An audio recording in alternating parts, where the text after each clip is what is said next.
Hello guys, welcome back to ఎన్జిమిల్టెక్ YouTube channel. నా పేరు కుమార్, మీరు చూస్తున్నారు ఎన్జిమిల్టెక్ యూట్యూబ్ ఛానల్. ఈ రోజు ఈ వీడియోలో నేను లాస్ట్ వీడియోలో ఈ రబ్బర్ షెల్లర్ టోటల్ సెటప్ ఎలా ఉంటుంది, దీని యొక్క వర్కింగ్ డీటెయిల్స్, అలాగే దీని ప్రైస్ డీటెయిల్స్ కూడా చెప్పాను కదా.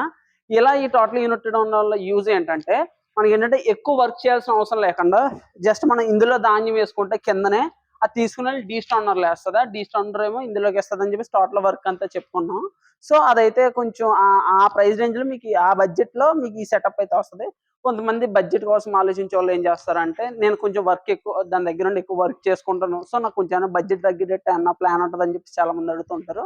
సో వాళ్ళ కోసం ఏంటంటే మనకి ఈ ఎలివేటర్ అనేది ఉంది కదా, ఈ ఎలివేటర్ తో మనకు పని లేకుండా ఈ డీ స్టాండర్ హైట్ మనం ధాన్యం బస్తా లేపుకొని పోసుకుంటే ఇది కొంతవరకు బడ్జెట్ అనేది మనకి మైనస్ అవడం జరుగుతుంది అనమాట. సో ఇది ఉండడం వల్ల లేకపోవడం వల్ల యూజ్ ఏంటంటే, ఇది ఉంటే మనకి ఎక్కువ స్ట్రెస్ అవ్వడం. 75 కేజీలు బస్తున్నా 50 కేజీల బస్తాలు మనం దీంట్లోకి లేపేయాల్సిన అవసరం ఉండదు.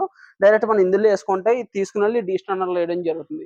సో అలా నేను వర్క్ చేసుకోగలను, నాకు ఇంత అలా అవసరం లేదనుకుంటే ఈ ఎలివేటర్ మైనస్ చేసుకుంటే మనకి బడ్జెట్ అయితే కొంచెం మైనస్ అవుతుంది. కాకపోతే ధాన్యం బస్తా ఇందులో వేసుకుంటాం, అది శుభ్రం చేసి డీ స్టాండర్ మనకి ఎలివేటర్కి అయితే ఇవ్వడం జరుగుతుంది. ఈ ఎలివేటర్ రబ్బర్ షెల్లర్కి వస్తుంది. రబ్బర్ షెల్లర్ బీయింగ్ ఆడి చాలా బయట పంపించడం జరుగుతుంది. ఈ యూనిట్ అంతా కూడా సింగిల్ ఫేస్ కరెంట్ లోనే పనిచేస్తుంది. మీకు సేమ్ కెపాసిటీ వస్తుంది, 200 నుంచి 250కి. క్వాలిటీ కూడా సేమ్ ఉంటుంది అనమాట. ఇది ఫ్రెండ్స్ దాన్ని మనం సింగిల్ ఎలివేటర్ ప్లాంట్ అని చెప్పేసి అంటాం. ఇది ఈ ప్లాంట్ యొక్క వివరాలు. ఈ ప్లాంట్ యొక్క పూర్తిగా ఇంకేమన్నా వివరాలు మీరు తెలుసుకోవాలనుకుంటే స్క్రీన్ మీద కనిపిస్తే మా ఫోన్ నెంబర్ ఫోన్ చేయండి, మీకు అన్ని వివరాలు తెలుస్తాం. కావాల్సిన సంప్రదించండి. ఎన్జిమిల్టెక్ రాజమండ్రి. మన ఛానల్ ఎవరైనా కొత్తగా చూస్తున్నట్టు లైక్ చేసి, షేర్ చేసి, సబ్స్క్రైబ్ చేసి పక్కన ఉన్న బెల్ ఐకాన్ యాక్టివేట్ చేసుకోండి. అప్పుడు మీకు ఏంటంటే మేము ఈ ప్లాంట్ వివరాలు కాకుండా మనం కొత్తగా మిషనరీ చేస్తూ ఉంటాం. సో వాటి వీడియోస్ కొన్ని అప్లోడ్ చేస్తూ ఉంటాను. మీరు అవి చూసి వాటికి వివరాలు తెలుసుకోవచ్చు. ఇంట్రెస్ట్ ఉన్న వాళ్ళు వచ్చి మిషన్ కూడా తీసుకోవచ్చు. ధన్యవాదాలు.